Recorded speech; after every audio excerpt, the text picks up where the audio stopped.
G'day Seagulls fans, and welcome to another edition of our team selection videos brought to you by Billy's Cakes. Chris Dixon, football manager of the Williamstown Football Club, has been good enough to join us once again. It's the last round of the home and away season. We talk about it every year, I guess, but can you believe how quickly this year's gone?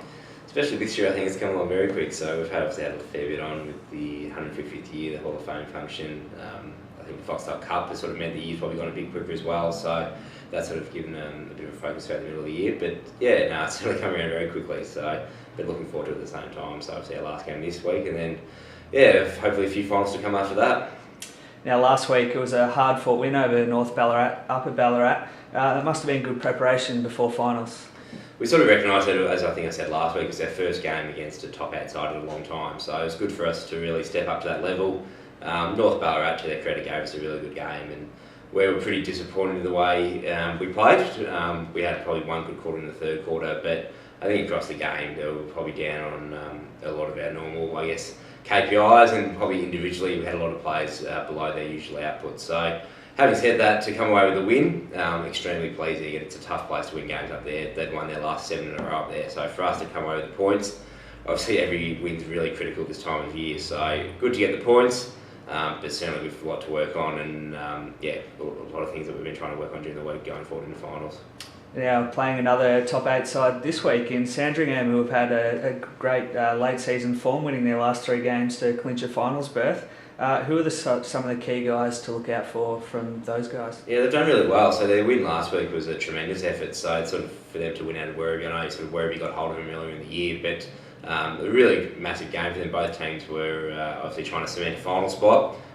Sandringham got the news during the morning that obviously Geelong had lost to Collingwood, so they knew had they won they would cement a spot, and they really played with a lot of spirit, and you could just tell it really meant something to them. So they've had a lot of key performers last week. Minchinton, Murdoch, Cocky obviously inside. Dennis Lane bobbed up, kicked lots of goals. So yeah, they've got a lot of players who are in really good form. So, and obviously playing on their home ground, it's a massive advantage for them. So it's a tough place to go, Sandringham. I remember that we lost there last year. So we're going to have another really good challenge. They're obviously playing with a lot of spirit and a lot of enthusiasm at the moment, and yeah, secured finals now, and they're obviously still playing for a home final as well. So another good challenge for us, another great game for us leading into finals to really fine-tune and have another really good hit out.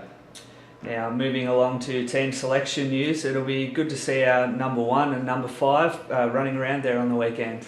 Yeah, no, so obviously Ed's played a couple of games at development level, but we thought it was a really good chance to bring him in this week. So he'll come in and play seniors, and as you mentioned, number 5, Cam Lockwood, coming back in the mix as well. So we still haven't worked out whether we'll play Cam up at the seniors or whether we'll give him a run at development level, but coming off his foot injury. So either way, it'd just be good to get a game of footy into Cam and let him run around, because obviously it's a really important piece of the puzzle for us leading to finals, and so hopefully we can get him up to speed really quickly, and looking forward to him having an impact over the last few weeks of the year.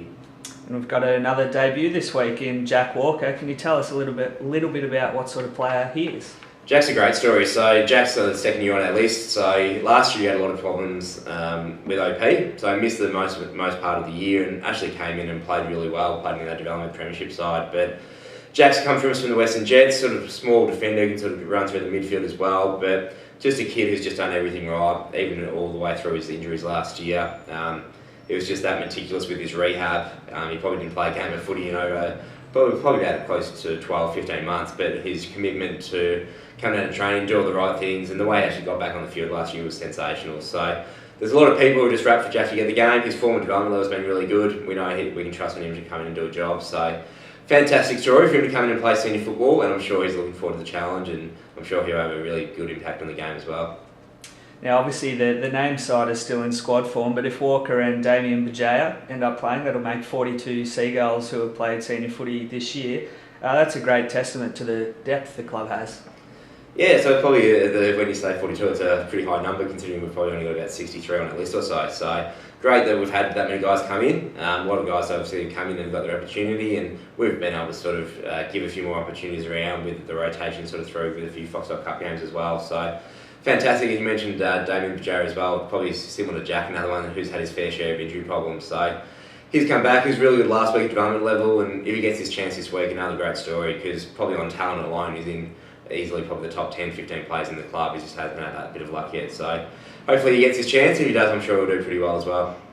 Well, let's take a look at the side to face Sandringham this Saturday.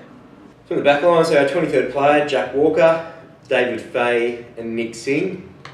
Half-back, Lee Masters, Brad Mangan, Jack Johnston. Through the middle, Adam Markon, Ben Jolly, Ben Davies. Half-forward, Mitch Banner, Scott Plouston, Jake Owen. Up forward, Willie Wheeler, Ryan Ferguson, Sean Hetherington. In the ruck, Sean Tye, Ed Carr and Kane Lambert. And on the interchange, Anton Woods, Ben Bessay, Jake McKenzie, Sam Critchley, Anthony Anastasio, Dylan Conway, Damien Bajaya, Jack Charleston and Cam Lockwood. And that's the last round of the VFL this season, but there's still a lot of equations to be played out from this weekend's games for the upcoming final series. How do you guys prepare for finals when you're not sure who and where you play? It's a bit of a tough one for us, obviously, not knowing who we're going to come up against the first week. There's still probably the 3 teams we can come up against, Port, Box Hill and the Bulldogs. So I guess by the end of our game we'll know, have a bit more of a clear